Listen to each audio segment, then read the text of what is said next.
Hello, Richard here from Eagle 6 Airsoft. We are going to be testing this TM M40A5.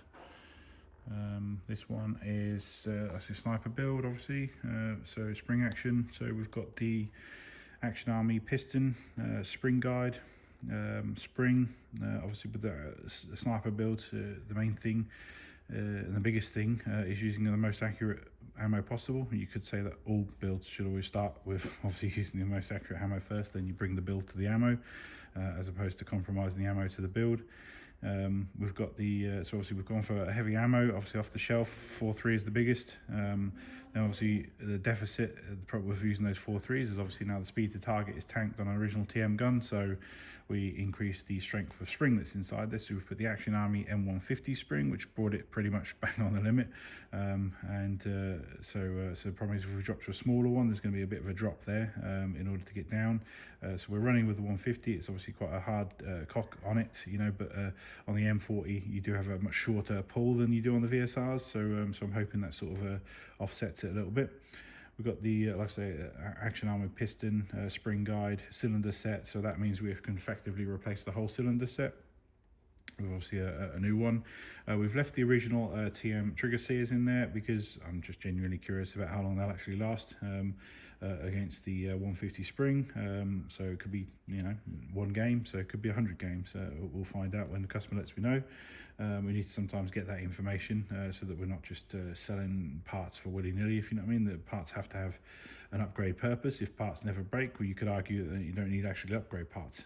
So it's always worth finding that out. Some builds are so dialed in that you just know that, you know, that one time when gears broke that you replace gears on NGRS. But like I say, most of the time, you know, they actually last pretty long. So I think upgrades obviously come from a point of obviously reducing failures, but also bringing benefits. There's obviously lots of you know, you could say that obviously potentially every part on a gun is a point of failure at some point somehow. So yeah, it does become a bit of a slippery slope with obviously upgrades about which one do you do, which one do you not do. All we can try and do is also weigh up the fun factor. Obviously people do enjoy upgrading guns, people enjoy upgrading computers. You could argue that nobody needs to spend £5,000, £10,000 on PCs, but people would love to do it. So obviously, and it's really hard to say that people should or shouldn't spend £2,000 on a graphics card because that's their hobby, you know. So it is what it is. You know, there's enjoyment derived from upgrading these things. I try to enjoy building them. We've got the Laylax long barrel in there. I've put the 400mm in there, and we've got the Psionic VSR hop rubber, the sort of Thor style one. We've got the Firefly Flat Nub set. On first testing it was shooting left, so we've reseated that and we've got it shooting now straight, which is spot on. I just tested it earlier, and like I say, it's shooting at the limit. So there was a small issue I noticed with if you don't pull it all the way back and put this handle down properly, you can get a safety issue. Obviously if that's going to be a continuous issue, you bring it back and we'll take it all apart and we'll re-grease. So it could be sticking possibly, but it was more sort of like if I did like a half cock, I noticed it. But other than that, like, was, you know, the gun now needs extended testing, so which is obviously done by the customer.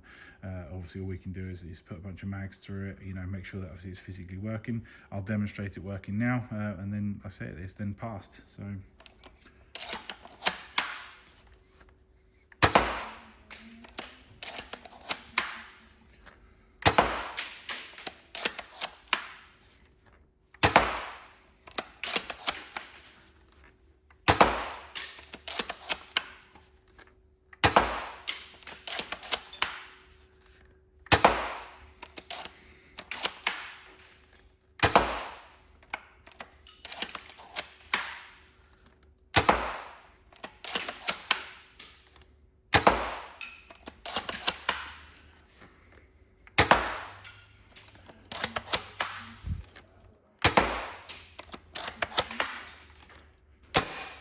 There we go, so it's all shot. Just remember that obviously the M40 has a load feed tube, so even though the magazine's now out, technically there are some BBs in there. Now they shouldn't fire because obviously there's nothing to feed the BBs through, pressing in on it, but technically there is a small lever in here and you can release the BBs out. So just for future knowledge. So, but yeah, cool. That's all done. Shooting lovely and straight. Like I say, we always build guns as in I would use them. So we hope you enjoy it, and yeah, have lots of fun.